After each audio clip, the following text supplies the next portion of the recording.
এই ভদ্রলোক এই পকেটে করে এই যে বিস্কুট খাচ্ছে আর কাজ করছে, আর উনার গিন্নিকে পুরো ফাঁকি মেরে দিয়েছে, কারণ গিন্নি বাড়িতে রয়েছে, সে জানে না। এই দেখুন, দেখেছেন, এক পকেট বিস্কুট, বলছি এক পকেট বিস্কুট রেখেছেন নাকি গো? হ্যাঁ, এই সাবাস, বলছে হুজুর। হ্যাঁ,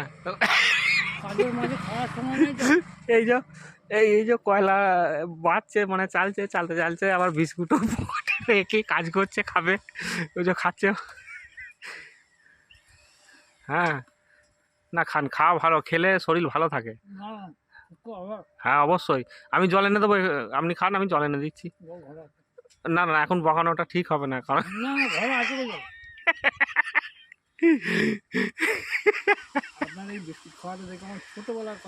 আমি খাইনি তো, আপনি খাচ্ছেন তো। কথাটা ভেবে ছোটবেলার দিন মনে হচ্ছে, বলুন তো একটা ঘটনা বেশ আচ্ছা ঠিক করে দেখি। না না, আপনি খান না, যাক, খুব ভালো, খুব ভালো মানুষ সত্যি। এই যে আমাকে একটা দিল, আমি একটা খাই। দোকানে চা দিতে ইংরাজি 80 সাল, মঙ্গলপুরে, বয়স্ক ভদ্রলোক দোকানদার, এক্স মিলিটারি। তো তার দোকানে তখন এই গ্লুকোজ বিস্কুট 50 গ্রাম করে খেতুন, 3টে বেজে তখন বাইক, আবার 4টে রুটি খেয়ে বেরিয়ে যেতুন। গোটা মঙ্গলপুর গাঁটা ঘুরে তার দোকানে এসে পৌঁছতে 3টে বাইক।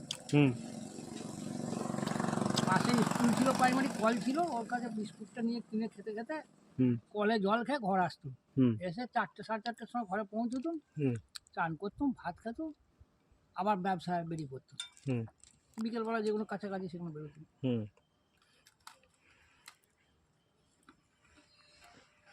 দিয়ে তখনকার আপনি খেয়ে নিন।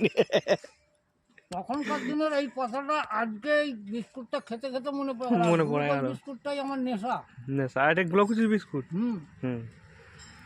আমি জানি আপনি পরিশ্রমে কাজ করছেন, ওই জন্য গ্লুকোজ নিয়ে এসেছি।